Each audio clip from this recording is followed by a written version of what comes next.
Bueno, por acá estamos con un video de mecánica de fluidos acerca de masas líquidas que están dentro de un cuerpo rígido, el cual se mueve con aceleración constante. En este caso tenemos un recipiente que contiene agua en un plano inclinado. ¿Okay? Dice así, vamos a leerlo rápidamente. Un recipiente rectangular cuya base mide 0.4 por 0.2 metros cuadrados y cuya altura tiene 0.4 metros se llena de agua hasta el nivel de 0.2 metros, o sea, hasta la mitad. La masa del recipiente vacío es de 10 kilogramos. Conocemos la masa entonces del recipiente. La masa del agua la podemos determinar porque conocemos su densidad y podemos sacar su volumen. Se coloca en un plano inclinado con un ángulo de 30 grados. Entonces, nos dan el ángulo del plano. Si el coeficiente de rozamiento entre el recipiente y el plano es de 0.3, acá señalan el coeficiente de rozamiento. Bien. Entonces hay una fuerza de fricción presente, la vamos a considerar. Dice, determinar el ángulo que forma la superficie de agua respecto a la horizontal. Es decir, en otras palabras, si trazamos una línea horizontal, luego que este sistema esté en movimiento con aceleración constante, nos pide determinar el ángulo que se forma con la horizontal. Es la pregunta que nos hace. Además de eso, a este problema originalmente no lo tenía, pero le agregué una pregunta adicional. La pregunta dice así: determinar la presión en el punto A. Colocamos el punto A acá en la esquina, es bien importante para practicar este tipo de problemas, ya que acá vamos a trabajar con gravedad efectiva. Y esa gravedad efectiva genera una presión que hay que calcular en cierta dirección, ¿no? Ok, entonces hagámoslo, vamos a hacerlo. Diríamos, lo primero de este problema es comprender la situación a cabalidad, ¿no? Acá nos muestra un dibujo representativo, pero no es claro del todo. No es claro del todo, repito. Entonces hay que entrar en contexto para entender la situación del problema. Tenemos un recipiente entonces que contiene agua y que es acelerado por su propio peso. Fíjense que no hay ninguna fuerza externa. Él comienza a bajar por su propio peso. Entonces él tiene varios estados. Él tiene un estado de reposo horizontal, un estado de reposo inclinado y un estado de movimiento con aceleración constante, donde alcanza un nuevo equilibrio. Porque con esta aceleración constante se alcanza un nuevo equilibrio y mientras la aceleración está actuando, nos preguntan en ese punto cuál es el ángulo que se forma de la superficie de agua libre con la horizontal. Yo acá, ¿okay?, he representado las tres situaciones. Posición de equilibrio en un plano horizontal. Esta es bien importante porque nos permite encontrar el volumen de agua inicial. Es decir, si el recipiente está sobre un plano horizontal, ¿okay?, con una base de 0.4, una profundidad, la podemos ver acá, una profundidad, ¿verdad?, de 0.2, la tendríamos acá, perpendicular al plano que estamos viendo, a la pared, a la pantalla, al papel, 0.2 metros. Lo señalamos acá arriba en el dibujo tridimensional. ¿Bien? Pero también 0.2, o sea, la mitad de la distancia de su altura total. Su altura total es de 0.4 metros y está lleno hasta la mitad. Pero esto, si estuviésemos en una posición horizontal. Ahora bien, la segunda posición de equilibrio, fíjense que acá estamos hablando en reposo, ¿no? Este carrito lleno de agua no se está moviendo. Y así serían entonces sus dimensiones. Ahora, en la segunda situación, nosotros tenemos una posición de equilibrio en reposo. ¿Ok? Y sabemos que los fluidos tienden a tener una superficie de agua libre horizontal, cualquiera sea la situación. Entonces, en este caso, para una posición de equilibrio en un plano inclinado, el agua inicialmente, antes de comenzar a moverse, va a estar horizontal, así como lo vemos acá. De tal modo que él va a formar un ángulo de 30 grados, ¿ok?, con la línea que anteriormente era su posición horizontal. Al ser la superficie inclinada del piso, también la superficie de agua libre originalmente estaba inclinada y ahora ha rotado 30 grados para nivelarse con el piso. Entonces, esta sería la posición de equilibrio inclinada del recipiente en reposo, pero ella comienza a bajar, este recipiente comienza a bajar por su propio peso. ¿Okay? Él tiene una masa, tanto el agua como el recipiente, y comienza a descender hasta alcanzar una aceleración constante que nosotros debemos calcular para este problema porque no es dado. Y la podemos calcular a través del equilibrio en la física, ¿no? Sumatoria de fuerzas igual a masa por aceleración. De ahí obtenemos lo que es la aceleración. Pero en este caso, observen, vamos a acercarnos un poco acá. De estos 30 grados, fíjense que al acelerarnos, el nivel de agua baja un poco en la parte delantera y sube un poco en la parte trasera. Sube con el mismo ángulo, ya que el punto de equilibrio va a estar en el centro. Este ángulo que está acá, θ, es el ángulo de rotación del agua producto de la aceleración. Acá entonces bajaría y acá subiría. Bien, entonces esta es la situación final que yo voy a estudiar. A la final lo que nos están pidiendo en el problema es el ángulo θ, ¿ok?, de la superficie de agua libre con la línea horizontal paralela al piso originalmente, al piso, no al plano inclinado, sino al piso. ¿Okay? Y eso es lo que nosotros vamos a encontrar en este problema, ese ángulo que está allí. Lo primero para poder iniciar este problema es encontrar la aceleración. Para encontrar la aceleración tenemos que hacer un diagrama de cuerpo libre, entonces vamos a entrar en contexto. ¿Sí? Vamos a tomar este dibujo que está acá, vamos a tomar nuestro dibujo, vamos a quitarle algunas cosas para calcular, concentrarnos y calcular la aceleración. ¿Sí? Entonces, por el momento, para nosotros no es de interés nada de esto de los ángulos finales de nuestro recipiente. Este ángulo no es de interés por el momento. Y lo único que vamos a considerar acá es, en realidad, el peso del recipiente más el peso del agua. Entonces, para conocer el peso del agua, lo primero que debemos conocer es su volumen. ¿Okay? Entonces, el volumen de agua debe ser igual. Entonces, para ello, nosotros nos vamos a la figura original, que sería esta, ¿okay? En su estado de reposo horizontal, que es la forma más fácil de sacarlo.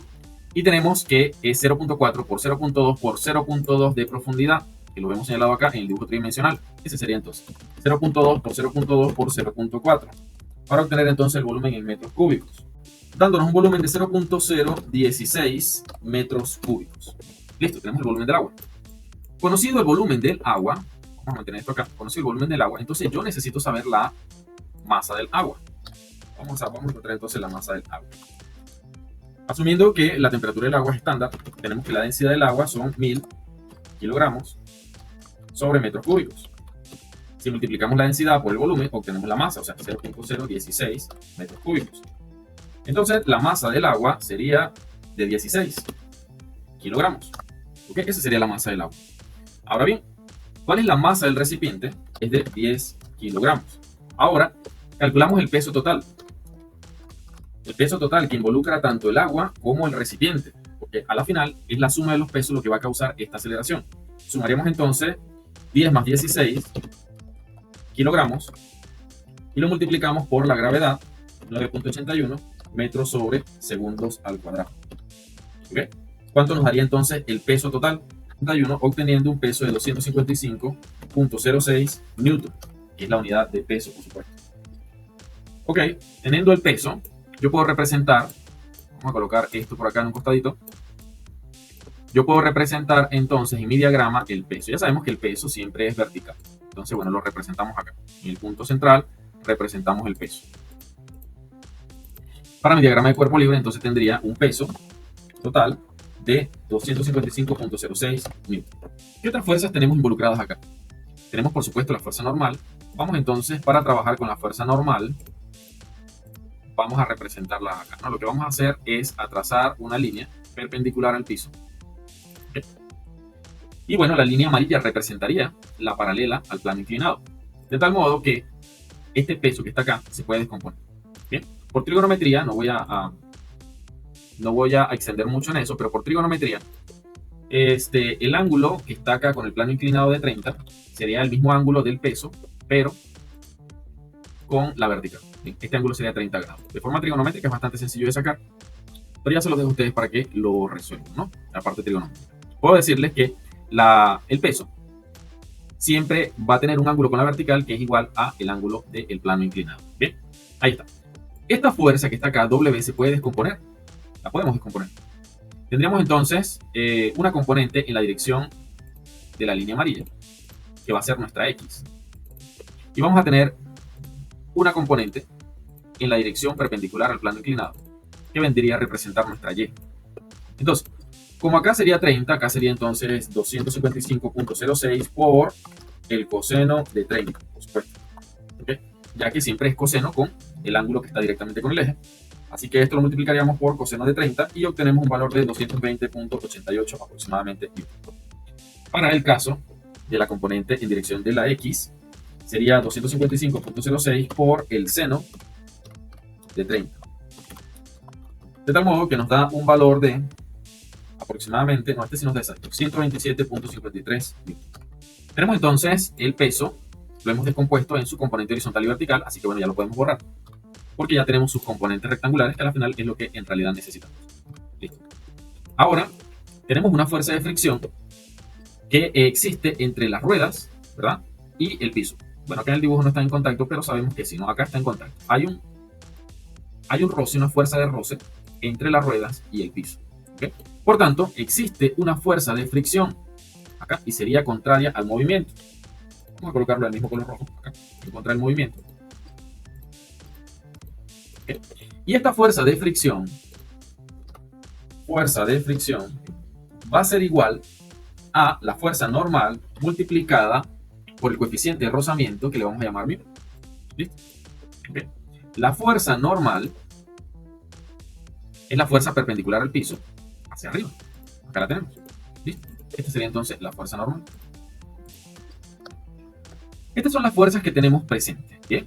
La descomposición del peso, la fuerza de fricción y la fuerza normal. Es bastante sencillo hacer equilibrio acá. Fíjense que en dirección de Y no existe movimiento. Todo el movimiento ocurre en esta dirección. Todo el movimiento ocurre en dirección de X. Como el momento ocurre en la dirección de X, entonces la sumatoria de las fuerzas en X va a ser igual a la masa por la aceleración. ¿Okay? Porque existe movimiento en esta dirección. Pero para el eje Y, que sería este, no existe movimiento. Todo el movimiento está en el eje X. Significa que para el eje Y, la sumatoria de las fuerzas en Y debe ser igual a 0. ¿Okay? Basándonos en esto, entonces, en dirección de Y solamente tenemos dos fuerzas. La fuerza normal y la componente del peso. Significa que la fuerza normal es igual a la componente del peso. Entonces, y en el caso de X, sí habría que hacer sumatoria de fuerzas igual a masa por aceleración, y de allí es donde vamos a obtener el valor de la aceleración, que es desconocida en este momento. Entonces, la normal podemos decir directamente que es 220.88 newton. Significa esto que la fuerza de fricción la podemos calcular. Esto sería 220.88 newton multiplicado por el coeficiente de rozamiento, que el problema lo da. Nos dice el enunciado que es de 0.3, lo que significa que 220.88 por 0.3, estoy tomando en mi calculadora todos los decimales. ¿Okay? Si de pronto sacas la cuenta y te da un poco diferente, es porque acá estoy tomando todos los decimales, aunque solamente estoy escribiendo dos. Nos da aproximadamente 66.27 newton. ¿Bien? 66.27 newton nos estaría dando entonces la fuerza de fricción. ¿Listo? Como ya lo dije, en dirección de X, que para nosotros la X va a ser la línea amarilla, la sumatoria de fuerzas en X, va a ser igual a la masa por la aceleración. Y esta aceleración, repito, es la aceleración de nuestro sistema. La aceleración que vamos a necesitar para encontrar ese ángulo que estamos buscando. ¿Qué fuerzas tenemos presentes en dirección de X? Bueno, en la dirección del movimiento vamos a asumir positivo. En dirección contraria al movimiento vamos a asumir negativo. Esto significa que sería menos 66.27 newton, dirección contraria al movimiento, más 127.53 newton, positivo en dirección del movimiento, va a ser igual a la masa, que ya la hemos sacado. El sistema tiene 10 más 16, 26 kilogramos por la aceleración. Y acá fíjense que la única incógnita es la aceleración, de tal modo que la aceleración la podemos resolver, ¿no? La aceleración nos da un valor de aproximadamente 2.36 metros sobre segundos al cuadrado. Este es el valor aproximado de la aceleración. Listo. Ya con esto terminamos la primera parte del problema, que es encontrar la aceleración del sistema, porque lo que nosotros deseamos es el ángulo, y hasta ahora solamente hemos resuelto la parte de física para encontrar la aceleración. Ahora sí vamos a la parte de mecánica de fluidos, para encontrar el ángulo que es de interés para nosotros. Vamos a ello entonces. Vamos a tomar nuestro último sistema de equilibrio, este que está acá, para trabajar. Y les voy a explicar cómo funciona este procedimiento. A mí las fórmulas no me gustan demasiado, más que lo necesario. Me gusta utilizar la lógica en los problemas. Así que les voy a explicar cuál es la lógica de este problema. Bien. Acá vamos a acercarnos. Existe una superficie de agua libre que se ha movido, ¿no? Desde la posición horizontal de la línea negra, ha rotado un ángulo θ hasta alcanzar una nueva posición de equilibrio producto de esta aceleración. Ahora, esta aceleración ya la hemos encontrado, tiene un valor, dijimos, de 2.36 aproximadamente metros sobre segundos al cuadrado. Ahora bien, para efectos de nuestro problema, nosotros vamos a descomponerla en una componente horizontal y en una componente vertical. ¿Ok? Ya que tenemos que tomar en consideración todas las aceleraciones presentes. Y acá tenemos dos aceleraciones presentes básicamente. ¿Ok? Le voy a mostrar cuál es la otra, que sería la aceleración de gravedad. ¿Ok? Tendríamos la aceleración de gravedad, que nosotros conocemos su valor. Tenemos la gravedad, que va a ser igual a 9.81 metros sobre segundo al cuadrado. ¿Ok? ¿Ve? Y la otra aceleración es esta aceleración del sistema, pero tal cual está, no me funciona. Yo necesito descomponerla en sus componentes horizontales y verticales para obtener, digámoslo así, tres aceleraciones. Y están en la dirección que es de interés para mí, que son las direcciones X y Y. ¿Okay? Bien, entonces por acá tendríamos la componente horizontal, que sería esta aceleración, ¿verdad? 2.356287, voy a tomar más decimales, aproximadamente son 2.36 en realidad, ¿no? 2.36, redondeándolo. Vamos a colocarle acá aproximadamente 2.36. Y su componente horizontal sería, en mi calculadora estoy tomando más decimales, multiplicado por el coseno de 30, nos daría aproximadamente 2.04 metros sobre segundos al cuadrado. Esta sería la aceleración en dirección de X, vamos a llamarle entonces aceleración en dirección de X. Aceleración en dirección de X igual aproximadamente a 2.04. Bien. Y en dirección de Y vamos a tener multiplicada pero por el seno de 30. Entonces, bueno, vamos a señalar acá. La aceleración en Y, acá la voy a señalar, va a ser multiplicada por el seno de 30. Esta aceleración, que es la aceleración del sistema, vamos a colocarla acá en el centro. ¿Okay?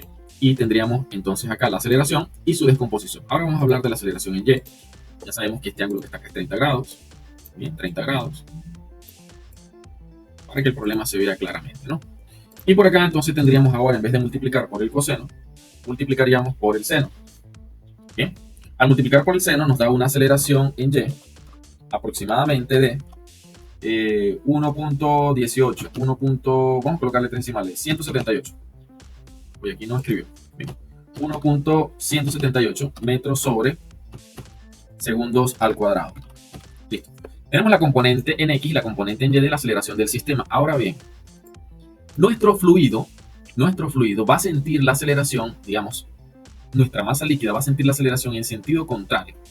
No sé si han notado, voy a tratar de representarlo acá rápidamente. ¿Verdad? No sé si han notado que, por ejemplo, bueno, vamos a hacerlo con el dibujo que está acá arriba. No sé si han notado que, por ejemplo, si este cuerpo que está acá yo lo acelero hacia la derecha, ¿qué hace el fluido? El fluido lo que hace es que se deforma de esta manera, es decir, yo lo estoy moviendo hacia adelante y la masa líquida trata de irse hacia atrás.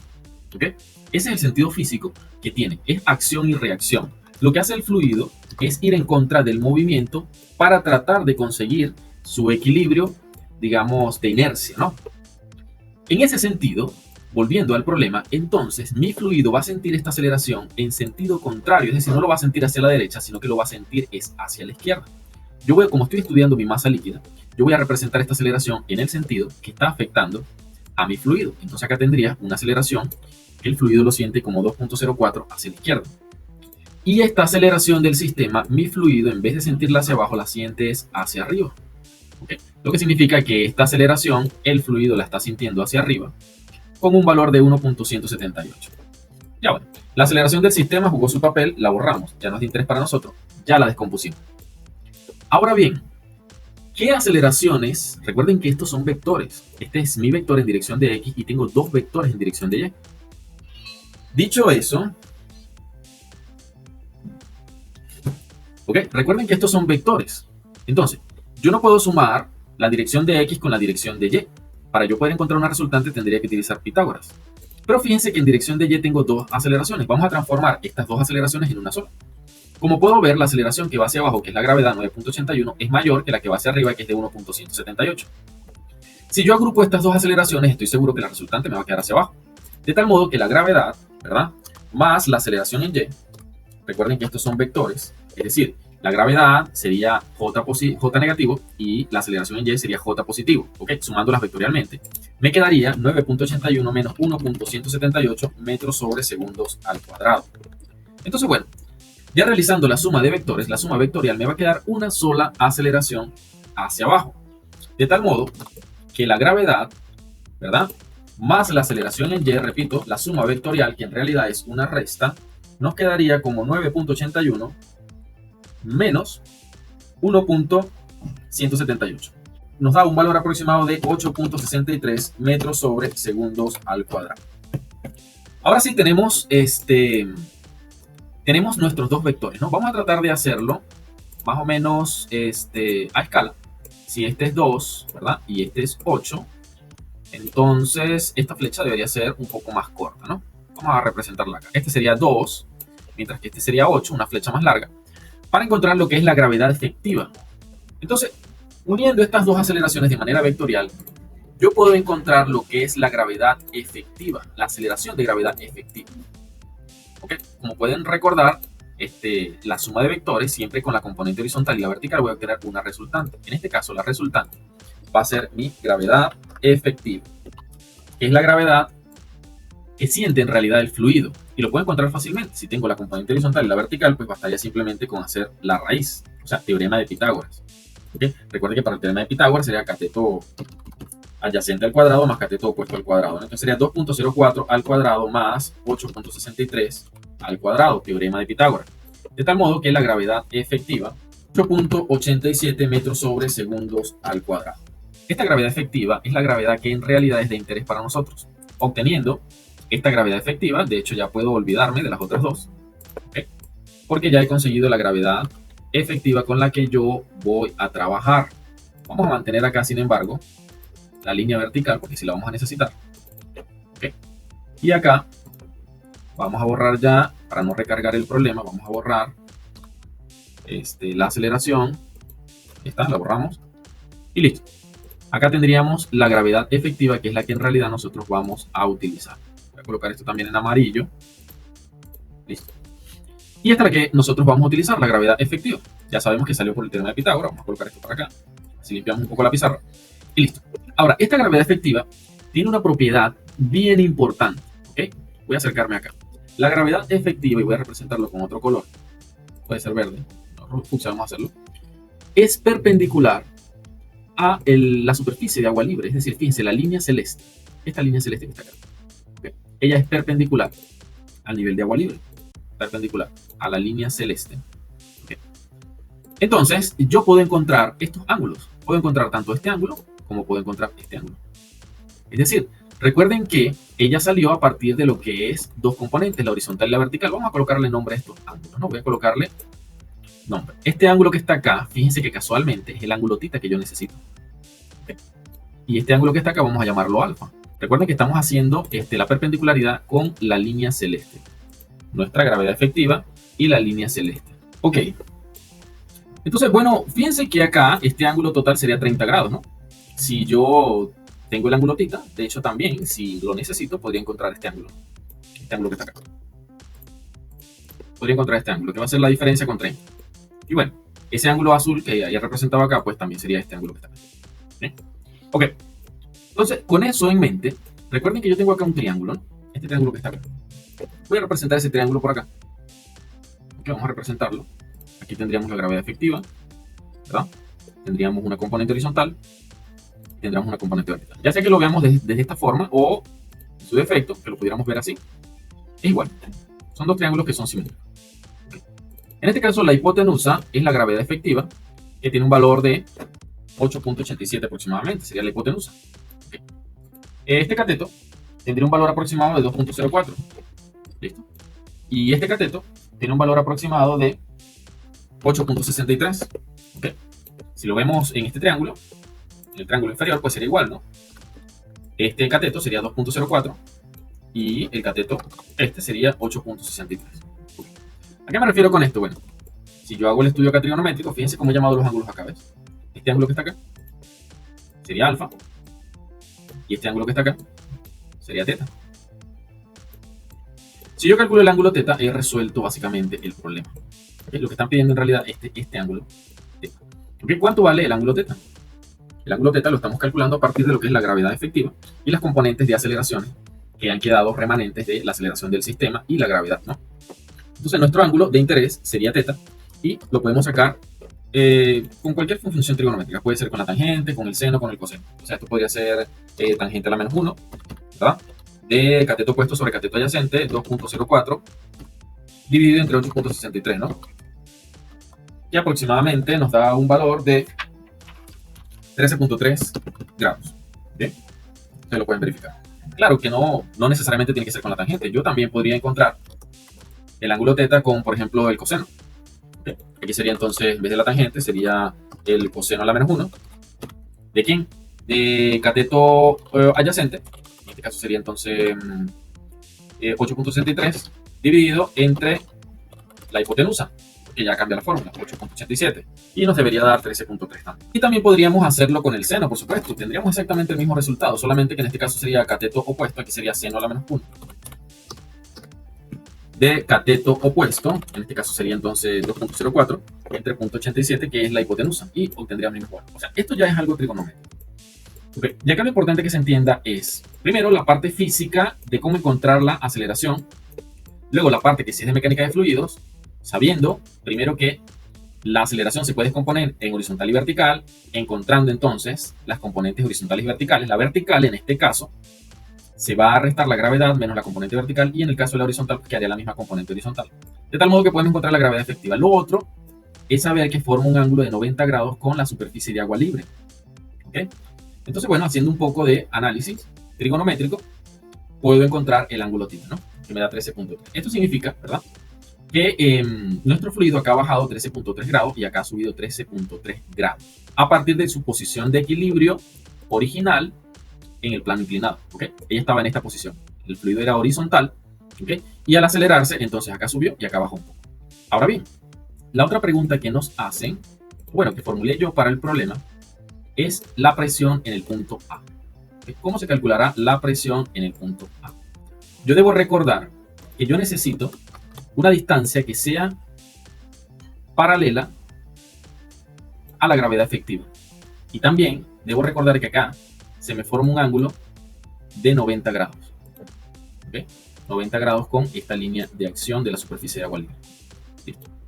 Para lo cual yo voy a prestar atención a lo siguiente. ¿Okay? Fíjense lo siguiente. Yo tengo acá un triángulo, que sería este que está acá. Vamos a mostrarlo. Este que está acá. ¿Okay? Fíjense que para este triángulo, lo voy a mostrar, este ángulo es el ángulo recto. ¿Okay? Este sería mi ángulo recto. Ajá. Entonces, estos dos triángulos comparten un ángulo. Estos dos triángulos comparten un ángulo, que es este ángulo. Este ángulo es común a los dos. ¿Okay? Si conozco este ángulo del triángulo naranja, voy a conocer el mismo ángulo del triángulo amarillo. Ahora bien, ¿cuál es ese ángulo? Si es un triángulo rectángulo, entonces ese ángulo va a ser este ángulo azul que está acá. Fíjense que yo tengo el valor de θ. ¿Cuánto nos dio el valor de θ? Nos dio 13.3 grados aproximadamente. Y el ángulo completo hasta acá era 30. Lo que significa que este ángulo azul, no le voy a colocar nombre, pero este ángulo tiene un valor aproximado de 16.7 grados. ¿Okay? Más decimales, más precisión, pero bueno, tiene un valor aproximado de 16.7. Lo que significa que este ángulo, que es común, debe ser lo que le falta para 90. Pero eso me lleva a una conclusión más. Este ángulo que se forma acá, es de 16.7. Ahora, esto se ve un poco congestionado, ¿okay?, por el gráfico. Vamos a llevar esto a un dibujo más grande, que se vea mejor.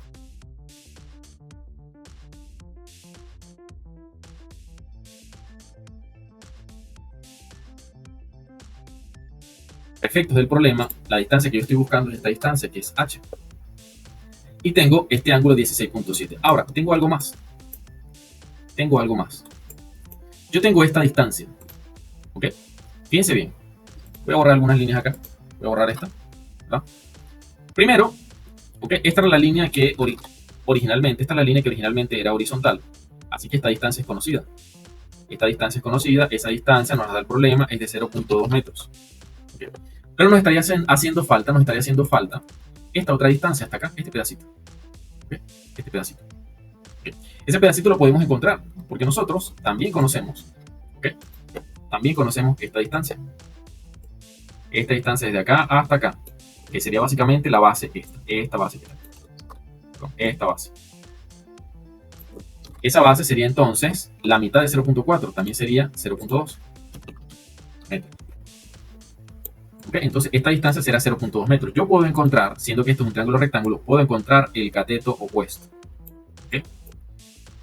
Ya yo sé, ¿verdad?, que esta distancia que tenemos acá, repito, es de 0.2.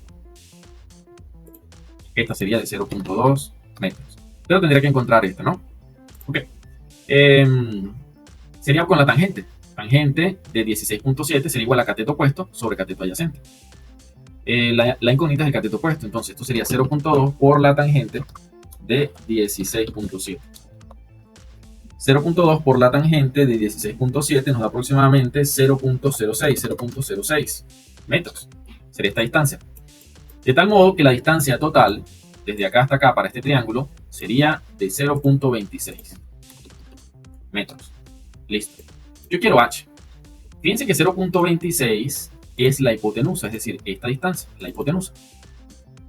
Y yo quiero es h. Bueno, entonces, con el coseno. El coseno de 16.7 debe ser igual a cateto adyacente sobre hipotenusa. Cateto adyacente sobre hipotenusa, lo que significa que h va a ser igual a coseno de 16.7 por la hipotenusa, que es 0.26, dándonos un valor de h igual a 0.249 metros. Sería nuestra distancia h, repito. La distancia h, que tiene la misma dirección de la gravedad efectiva.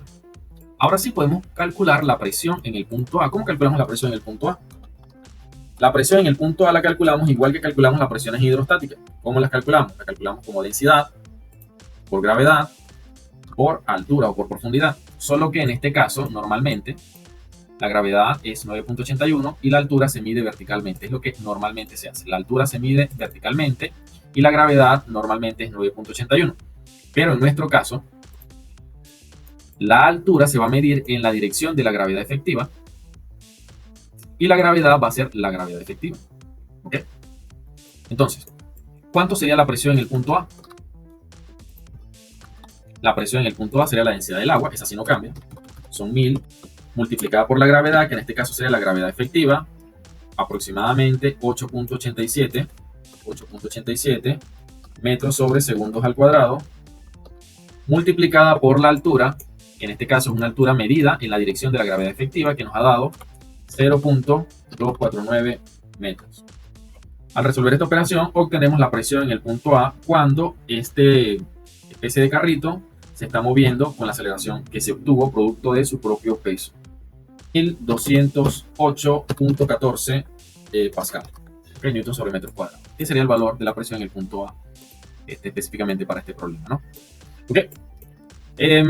Si pidieran la presión, por ejemplo, en otro punto, en este punto le podríamos llamar B, entonces necesitaríamos, por supuesto, encontrar la altura, ¿okay?, en la misma dirección de la gravedad efectiva para llegar hasta este punto. Y cualquiera sea el punto donde nos pidan la presión, nosotros podemos hacerlo de esa manera, ¿no? Siempre tenemos que buscar la distancia medida en la misma dirección de la gravedad efectiva. ¿Okay? Si nos pidieran la fuerza en la pared lateral, calculo la presión en la parte superior sería 0 y hago mi triángulo de presiones. Si me pidieran la fuerza en la pared lateral derecha, la presión en la parte superior será 0, la presión en A ya es conocida, la encontramos, y haríamos nuestro triángulo de presiones. Si nos pidieran la presión en el fondo, necesitaríamos la presión en el punto B, la presión en el punto A, y se formaría una carga distribuida de presiones en forma trapezoidal. Entonces encontraríamos el valor o la magnitud total de la carga distribuida en forma de trapecio. Esa sería la forma de hacerlo. Cualquier duda la dejan en los comentarios. Eso sería todo por hoy. Espero que les haya gustado. Si te ha sido de utilidad el video, suscríbete a mi canal. Si no te has suscrito, dale like y comparte para hacer crecer nuestro canal. Eso sería todo por hoy. Muchas gracias.